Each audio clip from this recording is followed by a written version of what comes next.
Tonight, family of a man found hanging in the Labrie police station suspect foul play. He asked to use the bathroom, and when he was given time to use the bathroom, a few minutes after, the officer went to check on him and then found him hanging. Police say a probe is underway. The housing minister says officially none of the outraged NHC employees have reached out to him. And St. Lucia's Prime Minister and CARICOM Chairman Alan Chasney congratulates Prime Minister Roosevelt Skerrit and his Dominica Labour Party. We have the details of these stories and more coming up. This is the Hot 7 Nightly News with Lovelace and Amy Joseph. Good night. It is Monday, the 9th of December 2019. Welcome to the Hot 7 TV Nightly News. We're on Flow, channel 117, also being simulcast on KISS FM. Watch via our website, www.caribbeanhottv.com, or on our free Caribbean Hot FM mobile app. I'm Lovely St. Amy Joseph. Thank you for joining us. There are many questions left unanswered about the death of a man who was found hanging at the Labrie police station. 32-year-old Shem Senais was in police custody during the time of his death. Superintendent of Police George Nicholas says on Saturday, the 7th of December, 2 charges were preferred against Senais by the Vieux Fort Police. He was kept at Labrie police station. Sometime in the afternoon, he asked to use the bathroom, and when he was given time to use the bathroom, a few minutes after, the officer went to check on him and then found him hanging from a window in the bathroom. The Major Crime Department has conduct of this investigation. Relatives of the 32-year-old man believe there's something fishy about the incident. They say Senais was arrested on Thursday after a report stemming from a family dispute. They claim that they were not informed that he was in custody until Friday. They are doubtful that he took his own life and suspect foul play. Superintendent Nicholas says questions are expected in a matter like this. In a matter like that, there will always be because a lot of emotions come into it, and there'll always be suspicion. But I think we should not jump into conclusion. We should allow due process. And like I said, by the end of the week, the lead investigator has assured me that he will complete the investigation into that matter, and I can give further updates. There are also questions about whether procedure was followed to secure the arrested man. Nicholas was tight-lipped on the matter.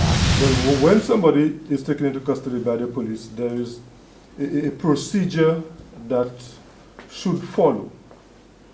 And I'm not going to comment too much on the procedure because this matter is currently under investigation, and I wouldn't want to say anything that would cloud the judgment of the investigators or to skew the investigation in any particular direction.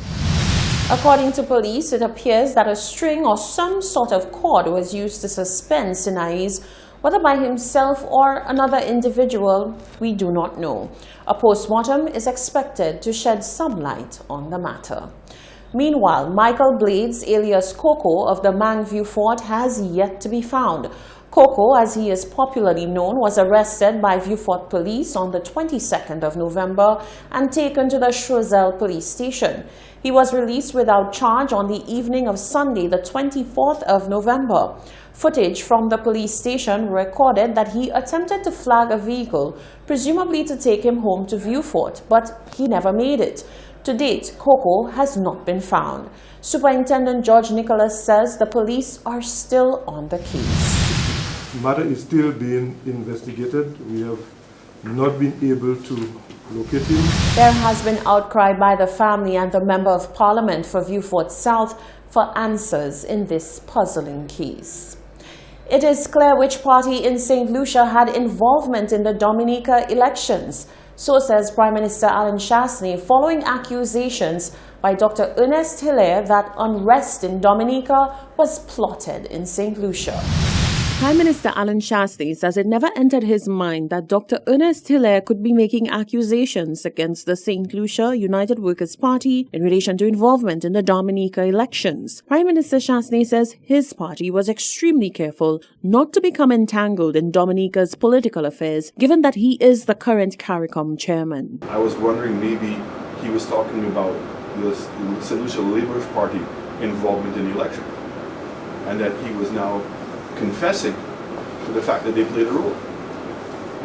Because there's absolutely no evidence or any actions by my party to participate in the elections in Dominica. No member that I know of went to Dominica. No member of my party went on any platform. And I have to say to you that maybe to a fault, because of my position as chairman of CARICOM, that we took a very conservative approach, because I knew I could not speak as St. Lucia and also be the chairman of CARICOM. The more interesting question, he says, is the depth of the involvement of the St. Lucia Labour Party in the just concluded Dominican election. It was on a Dominican Labour Party platform that Dr. Ernest Hilaire made the accusations about the genesis of riots and civil unrest being St. Lucia. Shastney says Dr. Hilaire should feel free to make a full disclosure. When I see jets being parked here and that were flew Dominicans in, I thought immediately maybe that's what Mr. Hilaire was making reference to. And hopefully that today or tomorrow he will elucidate all of us as to what he's talking about. And so if he has any evidence that he wants to share with us as to the Labour Party's participation in the elections in Dominica, I think that we would all be very interested in hearing that. The St. Lucian leader maintains that the St. Lucia United Workers' Party took a hands-off approach to the Dominican elections and lent no support through resources or their time to the Dominica United Workers' Party. Meanwhile, St. Lucia's Prime Minister, who is also the current chairman of CARICOM, Alan Shastney, has offered congratulations to the Prime Minister of Dominica, Roosevelt Skerrit, on his impressive win, where his Dominica Labour Party won 18 of the 21 seats up for grabs. Prime Minister Shastney says Prime Minister Roosevelt Skerrit has had much to grapple with in the aftermath of hurricanes that decimated Dominica, but he says Skerrit has performed commendably in the face of these challenges. Prime Minister Skerrit on his win, and look forward to working with him. Prime Minister Skerrit has done a tremendous amount to be able to help in the development of Dominica. I can tell you, I happened to be with him when we went to St. Kitts and to the BVI after, I think it's Hurricane Irma. And I remember flying back with him to Dominica, and that was probably about a week or two before Hurricane Maria. And I can tell you that Dominica was really poised for a major economic takeoff at that point. And so I remember seeing him a couple times and visiting him a couple times, and certainly his strength of character to be able to lead this recovery of Dominica is very noteworthy. In relation to the outcry about the process of the election and the call for electoral reform, Prime Minister Shastney says he is heartened by pronouncements from Prime Minister Roosevelt Skerrit to pursue reforms within the first 100 days in office. Although not ideal for many, he says the election was free and fair. I think there are a lot of lessons for us to learn, but I again concur with the assessments that were being done that it was a legally fair election, or was within the parameters of legality. Prime Minister Shastney is looking forward to meeting regional counterparts to discuss the function and parameters for intervention of the Regional Security Services RSS in such cases as seen in Dominica, where civil unrest broke out in the lead-up to the election.